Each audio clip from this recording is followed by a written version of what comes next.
Now in this video we're going to give you a short summary on understanding a really key relationship involved in physics. Now we know about electricity and that of magnetism, and we do also know that the relationship between both leads to the idea of electromagnetism, and it's really fascinating to see how that has actually paved the path for other interesting connections in terms of quantities and properties in classical and possibly or potentially quantum physics. So in this case, for a force to be applied or generated in a system, if you're able to know the quantity of charge, either positive or negative, and you're able to actually multiply the quantity of charge by the absolute value of our cross product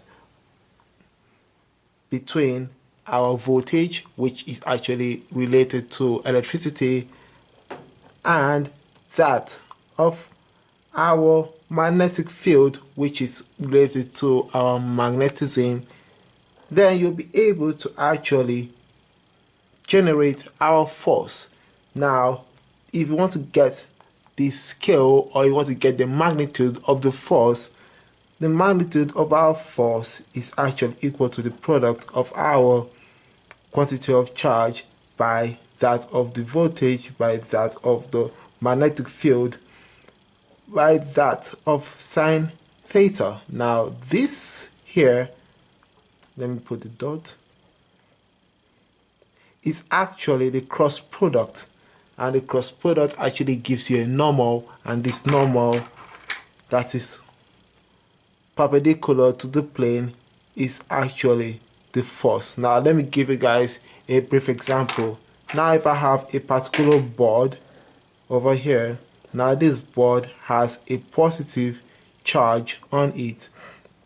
Now the positive charge on this particular board actually has two vectors that are actually spanning the plane.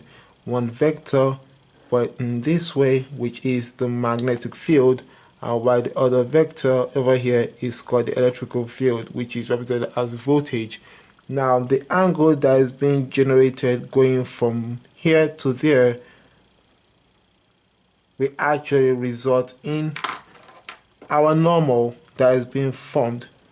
Now to know the direction that normal is facing, that depends solely on the direction of our planes or of our vectors on this particular plane. Now if you go this way, going from the electrical field to that of the magnetic field, we have our vector pointing up, which is normal to both vectors over here.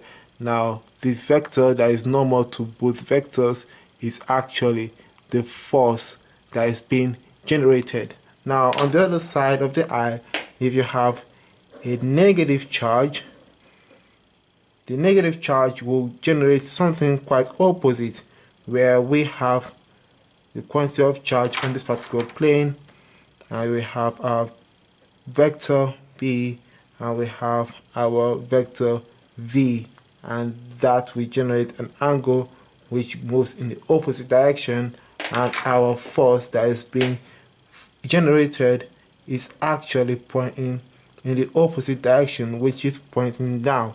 Now the scale of this particular vector is actually generated by this, and while the cross product is actually using our right hand rule to tell us the specific direction that the force is actually being pointing at.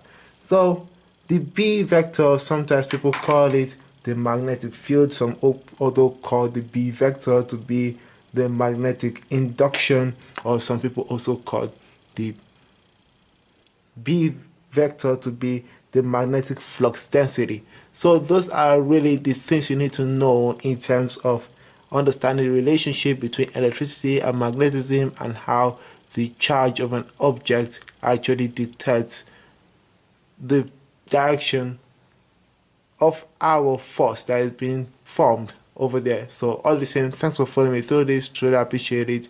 Be smart. See you on my next video. Bye.